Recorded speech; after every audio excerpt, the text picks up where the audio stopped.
Hey, what's going on, everyone? It is Kendeazy here. We are back inside the playbook with another video. It is almost that time of year again as football season gets closer and fantasy drafts begin to start again. We come out with our rankings so you know the top talent at each position in fantasy football. Today we'll be going over our top 15 quarterbacks and our top 40 running backs, and next week we'll be covering our wide receivers and tight ends. You can also help out the channel by subscribing, and for every subscription, I appreciate you all so much. I love each and every one of you. Without any more talking, let's get into the video. Top 15 quarterbacks, then our running backs. Let's go. Okay, guys, we have a lot of names on this list, and we're going to get through it pretty quickly. So starting at number 15, we have Tua Tagovailoa. We love the additions of Tyreek Hill and Chase Edmonds. I really believe Coach Mike McDaniel, when he says he's going to yak the hell out of teams, Tua could rack up a lot of passing yards with the amount of speed that is on the field. Tua also increased his rushing attempts last year, so there could be a better rushing floor, but health remains a concern with Tua. If he's healthy for the full season, he could move up the rankings, and a new offense got Tua at number 15. At number 14, we have Captain Kirk Cousins, the definition of just good enough. He was 10th in completions, 9th in passing yards with the 4th best QB rating in the league. The Vikings offense is pretty balanced between the run and the passing game. However, Kirk is going to get his opportunities on a weekly basis. Now, last year, he had a really good 33 touchdown to 7 interception ratio, which is amazing, especially for Kirk Cousins standards. But lack of rushing floor really limits his upside. Got Kirk Cousins at number 14. At number 13, we have Aaron Rodgers, and I know you're saying, how can you have the back-to-back league MVP as the 13th ranked quarterback? Well, it's because Aaron Rodgers just lost Davante Adams, who made up so much of that offense. And the best target in the wide receiver room is arguably Sammy Watkins or Allen Lazard. Now, it is still Aaron Rodgers. He's still elite. And if anyone can make the most of the talent around him, it's Aaron Rodgers. But it's still an experiment, and I believe that there are better options in terms of fantasy football. Coming in at number 12, we have Derek Carr, and Derek Carr last year finished 5th in passing yards, 13th in passing touchdowns through one of the worst seasons for the Raiders in franchise history in terms of off-the-field stuff and distractions. Now, Josh McDaniels, the former Patriots offensive coordinator, is now the head coach, bringing Davante Adams that will open up Darren Waller and Hunter Renfrow. If he can keep the interceptions, the fumbles, the turnovers down, he will be in such a better place than QB 12, but a lot of expectations for Derek Carr. At number 11, we have Russell Wilson, who is now a Denver Bronco. And now Russell Wilson joins a Broncos offense with 2 running backs in Javonte Adams and Melvin Gordon, a wide receiver room of Cortland Sutton, Jerry Jeudy, and KJ Hamler. And I believe Tim Patrick is still there as well. It's going to be interesting to see his numbers. There is a little bit of tale of 2 seasons with Russ. Can he stay consistent for the full season? But this is a much better upgrade from the Seattle offense he was in last year. I really like Russell Wilson to perform. Got him at number 11. At number 10, we have Jalen Hurts. Now, the Philadelphia Eagles want Hurts to become a significantly better passing quarterback, which ultimately could affect his ability to be used as a runner, which will affect his fantasy points. Hurts could have a high ADP because of his rushing floor. Last year, he finished with 10 rushing touchdowns and 784 rushing yards. Now, he did a lot of that in garbage time. No doubt, he was the best running quarterback in the league last year, but I do not think he's Lamar Jackson. If Hurts is Hurts guaranteed those rushing TDs and those rushing yardage? I think he likes to prefer to run. He likes to defer to running the ball as opposed to passing. But again, the Eagles want him to improve as a passer, so you're going to have to pay a lot for him in your drafts. But be very careful about drafting Jalen Hurts. Now, at number 9, we have Matthew Stafford, and Matthew Stafford was on a top 5 passing offense in the league, and he also threw the second most touchdowns in the league last year, but he also led the league in interceptions with 17. With no rushing floor really at all, he could rise above the 9 spot if he can keep his turnovers down to a minimum, but Matthew Stafford will be in a high-powered offense, got him at number 9. At number 8, we have Tom Brady, who is coming back for another year after pump faking us all on his retirement. That means another year of an elite fantasy quarterback. After leading the league in passing touchdowns, it might be hard to have the same expectations, especially with no Antonio Brown and Chris Godwin working back from a torn ACL. Not a strong rushing floor, but he's still going to, get those goal line sneaks. Probably the best goal line QB sneaker in the league at the quarterback position. You can expect Brady to have high passing volume all season long. The turnovers were a little bit concerning last year, a couple just random interceptions, but Tom Brady is going to be great as always. At number 7, we have Dak Prescott, who looked very good after returning from that nasty leg injury. He was tied for 4th in passing touchdowns with 37, and he had the best quarterback rating, of any QB at home. He's not as strong as a rushing threat, and he did just lose Amari Cooper, but he will still be a solid option at quarterback. At number 6, we have Kyler Murray, who just lost DeAndre Hopkins for 6 games and Christian Kirk for the full season as he joins the Jacksonville Jaguars. But he now gains Hollywood Brown and a great pass-catching back in Darrell Williams. The rushing floor and the passing threat is there. It just seems consistency is the question. Can Kyler Murray maintain it for his full season? Can he maintain his health for a full season? He didn't have a game with 3 passing touchdowns after week 7, and he did not have a rushing touchdown after week 12. Can he maintain the production throughout the full length of an NFL season? Can he do it? I still look for Kyler Murray to be a great option at quarterback. Okay, moving into the top 5, we have Patrick Mahomes, who is still the best quarterback in real-life football. But last year, fantasy-wise, he looked a little pedestrian at times. Too many interceptions, too many turnovers. The Chiefs' offense just looked abysmal at times. He still finished 4th in yards and tied for 4th in passing touchdowns with 37, right there with Dak Prescott. It's going to be a different offense without Tyreek Hill, but Travis Kelce is still there. We're going to have to see how Andy Reid and Eric Bieniemy decide to choose to attack defenses, if they are still going to do the same thing. There were so many plays last year where, Tyreek Hill would just kind of go out there and make a play that is not there on the field anymore. It's going to be interesting to see how Patrick Mahomes adapts without his number 1 target. At number 4, we have Joe Burrow, and are Joe Burrow and Jamar Chase going to torch the league again? Probably, but Joe Burrow could have had a lot better passing stats if T. Higgins was up to speed and healthy for the first part of the season. I do believe that T. Higgins is going to be a big upgrade and help that passing offense even more.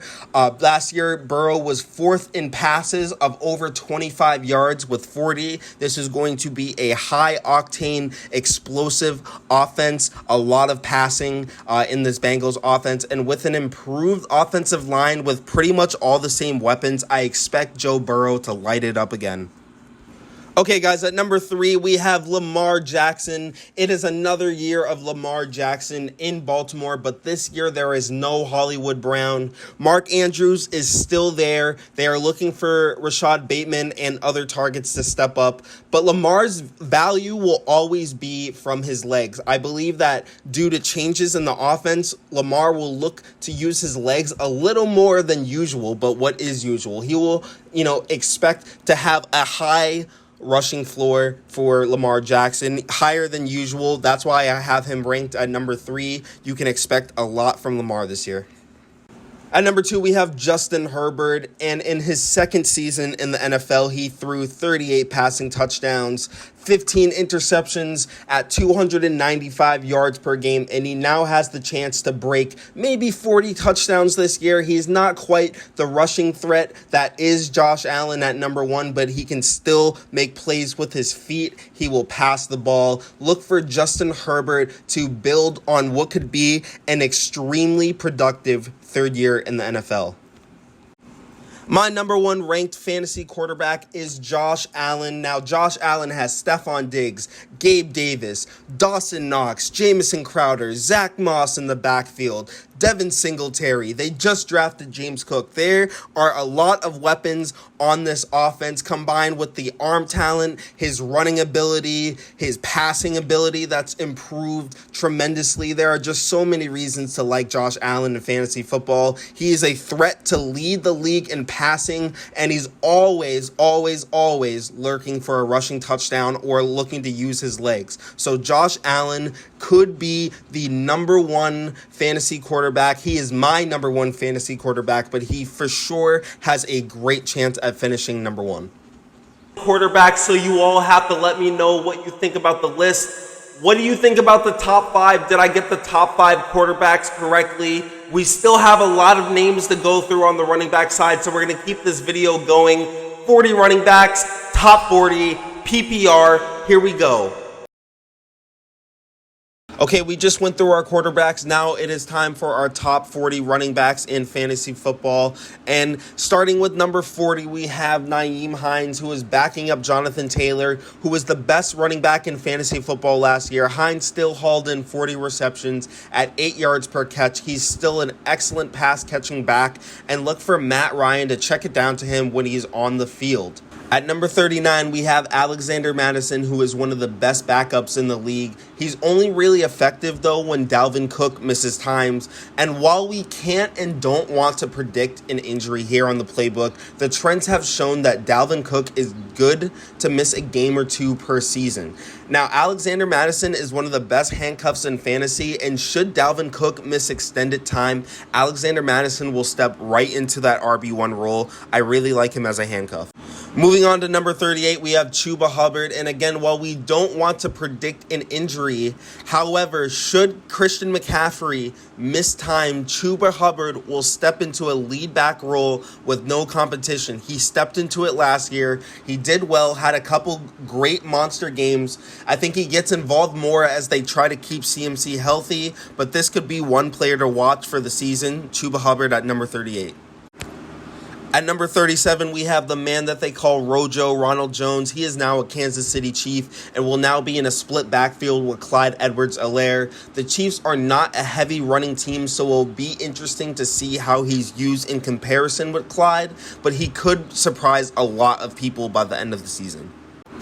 At number 36, we have Michael Carter on the New York Jets. Now, Michael Carter will be a nice complement piece to Breece Hall. I expect it to be a 50-50 split for maybe the first couple weeks, month of the season, but I ultimately think Breece Hall takes over. He has the draft capital.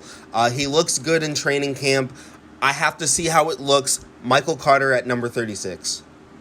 At number 35, we have J.D. McKissic. Now, last year, J.D. McKissic would come in and steal a timely touchdown from Antonio Gibson, or he would make clutch reception after clutch reception. It seemed like this was happening every game. He is definitely going to have a bigger role, mainly in the passing game. He will be a nice complement to Antonio Gibson. The Commanders also drafted 2 other running backs, so we're going to have to see how the 4 of them are used in comparison to each other, but I think J.D. McKissic gets an expanded role in the offense this year. At number 34, we have Chase Edmonds. Now, Chase Edmonds is the lead back in a very crowded backfield in Miami, but Chase Edmonds for now is listed number 1 on the depth chart. We're going to have to see how he's used. He's definitely going to be used in the passing game for sure, but 2 things that I like. 1, I like how Coach Mike McDaniel said that they're going to yak the hell out of teams. That could mean a lot of receptions for Chase Edmonds, a lot of work out of the backfield. On the other hand, Coach Mike McDaniel did just come from the 49ers and the Kyle Shanahan coaching tree. Kyle Shanahan is a coach that loves to use running backs by committee. We're going to have to see what Chase Edmonds' floor looks like. But for now, at least on the depth chart, I really liked Chase Edmonds. At number 33, we have Devin Singletary. Now, the Bills' running back room consists of Devin Singletary, Duke Johnson, James Cook, and Zach Moss. Singletary is listed as the number 1 running back on the Bills' depth chart. However, Josh Allen is a running back himself sometimes. The Bills also use second-round draft capital on James Cook, and Duke Johnson for sure will have a role probably in the passing game. Now, the Bills are going to be one of the most high-powered offenses, probably top 5, top 10 scoring offenses in the league. So Devin Singletary is definitely going to have some usage. It's just what is his floor, what is his ceiling. So we have him at number 33 to start. At number 32, we have Tony Pollard. Now, over the last 3 seasons, Pollard's carries have jumped by at least 15 carries per season. If that trend stays true, he could rack up over 145 carries this season, and he totaled 39 receptions. He is a factor in the passing game. Look for Pollard as a sneaky flex option this year. At number 31, we have Kenneth Walker III. Now, Kenneth Walker III was drafted as a Chris Carson replacement in Seattle. Now, he'll have the opportunity to be the lead back in that offense. Now, the Seattle offense isn't very good, but he will have the volume and the opportunity to produce as much as he can. Kenneth Walker, number 31.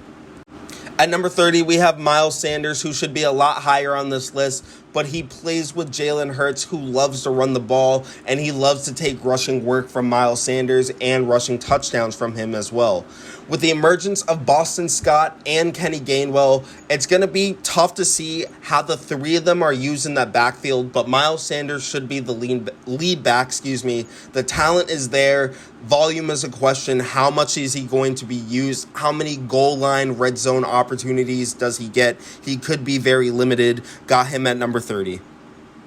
At number 29, we have Clyde Edwards-Helaire, and like we kind of talked about with Ronald Jones, the Chiefs are in a very heavy passing-oriented offense, and when Clyde was getting on the field and getting his opportunities, he wasn't really making the most of them. He also missed a couple games. He was a little banged up last season, so what do? They bring in Ronald Jones to help with some of the running back load. It's going to be interesting to see how he's used. Maybe with the loss of Tyreek Hill, the Chiefs become more balanced in terms of a passing versus running attack. But Clyde at 29, we're going to have to halter our expectations until we see what the offense looks like.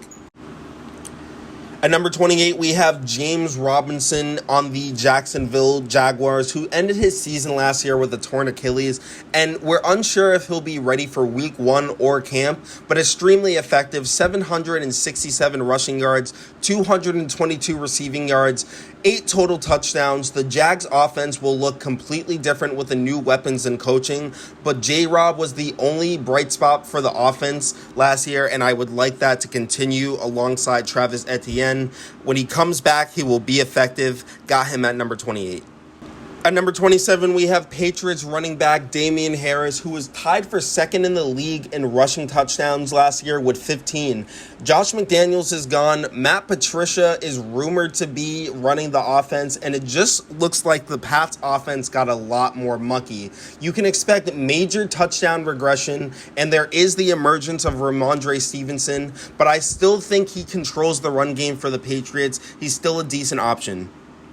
At number 26, we have Travis Etienne, who got injured before the season, and we never got to see him play a single snap for the Jacksonville Jaguars. But now they have a new coaching staff with Doug Peterson. He's back with Trevor Lawrence. J-Rob is going to be working slow back from that torn Achilles. This is the perfect opportunity for Travis Etienne to come on the scene and make a splash. He is going to get a lot of volume. He could be a great dual threat in that backfield. What the volume will look like, I'm not sure, but in terms of getting it, he will have a solid floor. The sky is the limit for Travis Etienne. Kareem Hunt, a running back 1 and a running back 2 role, a great split backfield between Nick Chubb and Hunt. This has been going on for years. Touchdown distribution is tough to predict between the two. Hunt for sure will get more passing work. Should Nick Chubb miss time, obviously upgrade him to a RB1, but Kareem Hunt, another year of the dangerous duo in Cleveland. At number 24, we have Melvin Gordon, who is back with the Broncos for another year, and with his running back counterpart, Javonte Williams, they carried the ball the exact amount of times. However, he saw 11 touchdowns to Javonte's 7. A lot of it was just who happened to be on the field for that scoring play, but you should still expect maybe a little touchdown regression or, it to be more spread out between the two, but I still think Melvin Gordon is a solid option with Russ at the helm. At number 23, we have Elijah Mitchell, who finished 8th in rushing on a team that, used a million running backs plus Deebo Samuel. We know Coach Shanahan is going to run the ball, especially if Trey Lance is starting. Maybe they want to take some pressure off of that young quarterback. I really like Elijah Mitchell to build off of last season. At number 22, we have Breece Hall. Now, Breece Hall was a rookie drafted in the 2nd round by the New York Jets, and they do have Michael Carter, but I am expecting Breece Hall to take over the lead in the backfield. He could have RB2, low-end RB1 potential. I really like the opportunity that Breece Hall has in this offense. At number 21, we have A.J. Dillon. A.J. Dillon last year caught the same amount of passes as Dalvin Cook and more passes than Kareem Hunt and Clyde Edwards-Helaire. Along with 800 rushing yards, I expect him to split time with Aaron Jones, but a lot more targets and a lot more use in the passing game got A.J. Dillon at 21. At number 20, we have Antonio Gibson. Last year, Gibson owners were very frustrated with his health and production, so were the Commanders. So what did they do? They drafted 2 more running backs along with J.D. McKissick. That is not a good sign for what was the lead back last year. Will it be a committee? Will Antonio Gibson be in a limited role? What will his role look like? It's just not looking good for Antonio Gibson, but he's still the lead back. Got him at number 20. At number 19, we have Cam Akers, who missed all of last regular season with a torn Achilles, but he actually returned for the playoffs, and he looked decent for someone that was just getting back up to speed. Now, while he was out, Darrell Henderson filled that role just fine, but Cam Akers is back, and he will be the lead back in that offense. Now, it is a passing offense with Matthew Stafford and the rest of those weapons, but Cam will still have an opportunity to be part of that offense. I think he'll get a lot of goal line opportunities. He could score a lot of touchdowns this year. Got Cam Akers at number 19. At number 18, we have David Montgomery, who was 9th in carries last year. He caught 42 of his 51 targets. Not quite sure what to make of the Chicago offense, but Montgomery will have most, if not all, of the opportunity in the backfield. If he's given the same volume from last year, he can repeat or maybe build on this season. At number 17, we have J.K. Dobbins. Now, J.K. Dobbins got hurt last year before the season and never played a single snap. 2 years ago, whenever he rushed for over 50 yards, the Ravens would win their games. They will not hesitate getting him back into the swing of things. The lead back on one of the most run-heavy offenses in the league. I'm not sure what his passing work will be like, but he will still be effective, and he will have a high usage rate. At number 16, we have Javonte Williams. Again, in a split backfield with Melvin Gordon, they both carried the ball 203 times, and their yardage was about the same. It's just that Javonte scored 7 touchdowns to Melvin's 11. They brought back Melvin Gordon again on a 1-year deal, so expect him to get usage, but I still think Javonte takes the lead in the split, and he'll definitely get more field time than Melvin Gordon. At number 15, we have James Conner. Now, last year, James Conner was great at finding the end zone, tied for 2nd in rushing touchdowns with 15. However, when Chase Edmonds missed time last year, he saw an increase in targets. But with Darrell Williams now in the backfield, his passing game usage will be up and down. The question with James Conner is always health. Can he remain healthy throughout the season? The talent is always there. Got him at number 15.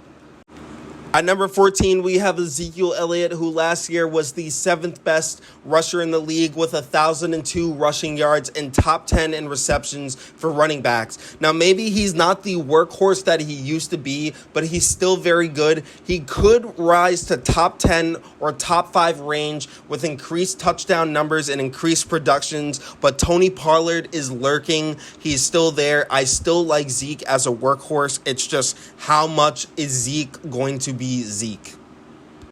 At number 13, we have Nick Chubb. Now, Nick Chubb last year was second behind Jonathan Taylor in rushes of over 10 yards with 41. He's still splitting time with Kareem Hunt, but he's still probably one of the most efficient runners in the NFL. Now, at least under Baker Mayfield with Coach Kevin Stefanski, the Browns were most definitely a running-oriented offense. But if Deshaun Watson plays, there could be a new shift in attack. There could be a more passing balance to the offense, but I still love Nick Chubb in this offense. He's still going to dominate. He is still one of the best running backs in the league. Got him at number 13.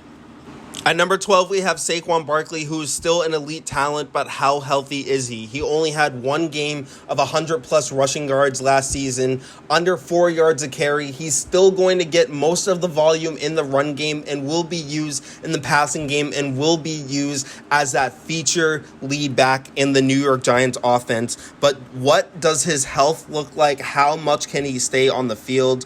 We'll have to see. At number 11, we have DeAndre Swift, who was fourth in the league in running back targets last year.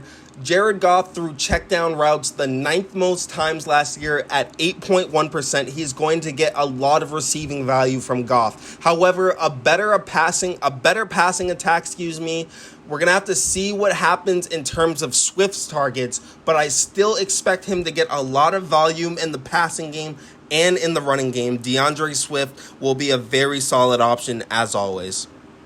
At number 10, we have Lenny Fournette. Now, I think Lenny is going to surprise a lot of people this year. No Ronald Jones in the backfield, so that means he's going to command the workload. He might get an increase in passing work, or he might get some of his passing work taken from him by Rachaad White, but I still love Lenny to take the pressure off of Tom Brady, especially in the beginning of the season with Chris Godwin hurt. They might lean on the run game a little more. Expect that to go through Leonard Fournette. At number 9, we have Aaron Jones. Aaron Jones is still one of the few elite talents that the Packers still have left on offense that Aaron Rodgers can use at his disposal. Now, last year, Rodgers targeted Jones 65 times for 8th in the league at the running back position. That could rise with the lack of wide receiver talent. Look for Aaron Jones to be used as a dual threat on the Pack. At number 8, we have Alvin Kamara, and we are still waiting to hear about a pending suspension for the running back. But when he returns to the field, he will be used as a rusher, as a receiver, as a blocker. They will not be slow to bring him back into the offense. You will just have to wait for him. Alvin Kamara at number 8. At number 7, we have Joe Mixon, and last year Mixon finally got on track for fantasy owners. He finished 3rd in rushing, running behind that terrible O-line. It's vastly improved, so we have to think he has the opportunity to go out there and do the same thing, if not better. Now, Mixon has a large red zone usage, and last year he was 4th in the league on rushing touchdowns inside the 3-yard line with 7. He is great at punching the ball in. He's great when he gets his opportunities. The question is volume. Will he get the volume to repeat last year's performance? I believe he does. Got him at number 7. At number 6, we have Dalvin Cook, who last year was the 5th leading rusher in the league. And like Christian McCaffrey, there is some small injury concern. Dalvin Cook is good to miss a game or two, but he's still Dalvin Cook. He's going to lead the Vikings rushing attack, and he's going to take pressure off of Kirk Cousins. If he can stay involved in the passing game, he for sure can surpass the top 5. I really like Dalvin Cook. Got him at number 6. At number 5, we have Christian McCaffrey. He arguably should be the number 1 or number 2 running back on this list, but the last couple of seasons, injuries have plagued him. But when he is on the field for a full game, he's been targeted a minimum of 5 times. He is still part of the offense and probably the best weapon in the NFL if he can stay healthy. If he can stay healthy, move him back up to number 2 or 3, but health is the concern. At number 4, we have Derrick Henry, and before his season-ending injury, he had 937 rushing yards and 10 rushing touchdowns through 9 weeks, and he probably would have had a better finish to the season than Jonathan Taylor. Now, this year, there was an effort to get King Henry involved in the passing game, as he had 19 receptions all of 2020 and 18 through his first 9 weeks of the season. If He continues to get that involvement in the passing game, and he continues to be a beast in the run game, which he probably will. There is no one stopping King Henry. He is going to be one of the best fantasy running backs in the league, maybe the best. At number 3, we have Najee Harris, who was tied last year with Austin Eckler for most targets at the running back position with 94. Does that change with no Ben Roethlisberger? Is Kenny Pickett, is Mitchell Trubisky, whoever the quarterback is, are they going to check it down to Najee Harris at the same rate that Ben did last year?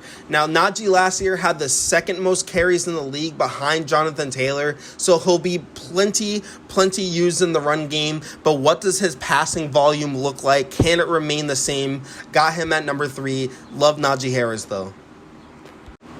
At number 2, we have Austin Eckler, 900 plus rushing yards, 700 plus receiving yards, 20 total touchdowns, tied with Najee Harris for the most targets at the running back position with 94. He remains to be the lead dual threat back alongside Justin Herbert. He's going to produce. Some people are calling for touchdown regression. You may maybe see a little bit, but I don't really see it. You can expect the same thing, maybe about 12 to 16, 17 touchdowns from Eckler. He is going to be a rock star this year. And our number 1 running back is Jonathan Taylor. I mean, who else? 1,800 rushing yards, 107 first downs. The next closest was 67. Caught 40 passes for over 350 yards. Running behind arguably the best O-line in football. It'll be another big season for JT. Alright guys, so there it is. Those are the top 40 running backs for fantasy football this year. Did I get the order right? Is there a sleeper maybe that I ranked too low? Did I get the Christian McCaffrey ranking right? Is he still the number 1 pick? Should he be the number 1 pick? Would you draft him number 1 if you had the number 1 overall pick? Let me know all of that good stuff in the comments because I would love to hear from each and every one of you. As always, thank you so much for watching this video. I appreciate it so much that each and every one of you are taking the time to hang out with me and talk some fantasy football. I would also appreciate it again if you hit that subscribe button. You would be doing a lot for the channel and you would be growing the community. We want to make this as big of a football community as possible. For more content, check out some of our other videos on the channel, and you can also check us out on TikTok at Kendeazy _ the Playbook, or if you want to talk more sports and entertainment updates with me, I am always on Twitter at Kendeazy _ that is Kendeazy _ I'm always on Twitter. You can always talk to me. Let's talk. I'm always available. Alright guys, that is it from me. I'm Kendeazy. This is the Playbook. We will see you next week for those wide receiver and tight end rankings. Until then, stay cool, everyone.